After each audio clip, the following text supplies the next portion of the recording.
Miskin tidak, kaya pun juga tidak. Inilah kelas menengah. Meski tidak miskin, kelas menengah di Republik bernama Indonesia hidupnya tidak kalah penuh perjuangan dengan kelas bawah. Bagaimana tidak? Kelas ini tidak mendapatkan subsidi karena dianggap mampu, namun tetap menanggung segala kenaikan harga. Seperti yang terjadi saat ini, salah satunya adalah kenaikan gas LPG non-subsidi. Saat ini gas LPG 12 kg naik tinggi dari Rp192.000 per tabung melonjak menjadi Rp228.000.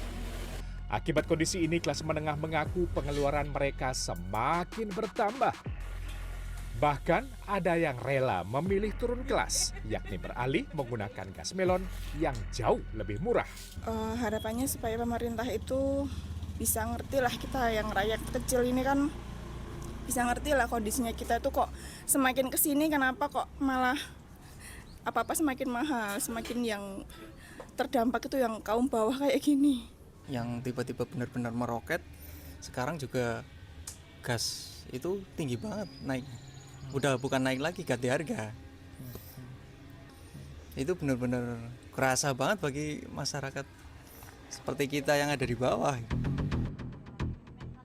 Tidak hanya pengeluaran dapur rumah, kenaikan beragam harga juga membayangi sektor usaha wisata dan kuliner.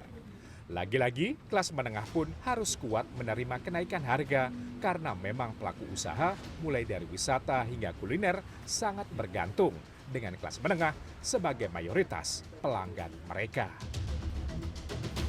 Seperti yang dialami pedagang makanan di kawasan Menteng, Jakarta Pusat, yang para pelanggannya adalah kelas menengah, yakni para pekerja kantoran.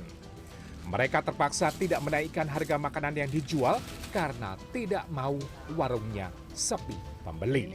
Menaikkan harga sebetulnya sih mau dinaikin ya, tapi kan kalau misalnya hanya cuman plastik jadi kayak ragu gitu. Tapi ya kalau mau dinaikin sih mungkin bisa aja gimana pedagangnya gitu. Tapi kadang-kadang pelanggan kok komen gitu lah ya, oh naik sekarang ya Pak.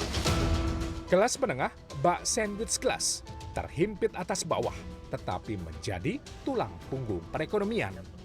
Atas alasan inilah, ekonom Indef Rizal Taufikur Rahman mewanti-wanti pemerintah untuk tidak pernah melupakan kelas menengah.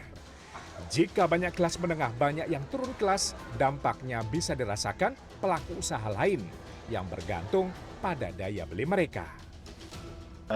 Pemerintah di dalam menjaga konsumsi masyarakat yang berpendapatan menengah ini atau kaum mendang-mending katanya gitu ya. Karena kita lihat gitu ya, average dari propensity to consume-nya itu turun ya dari kisaran ke angka hampir 74% ya.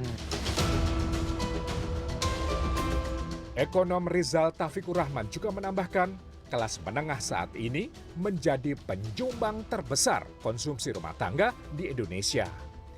Jika daya beli kelas menengah semakin melemah, maka bisa dipastikan pertumbuhan ekonomi Indonesia juga semakin melambat. Tim Liputan CNN Indonesia.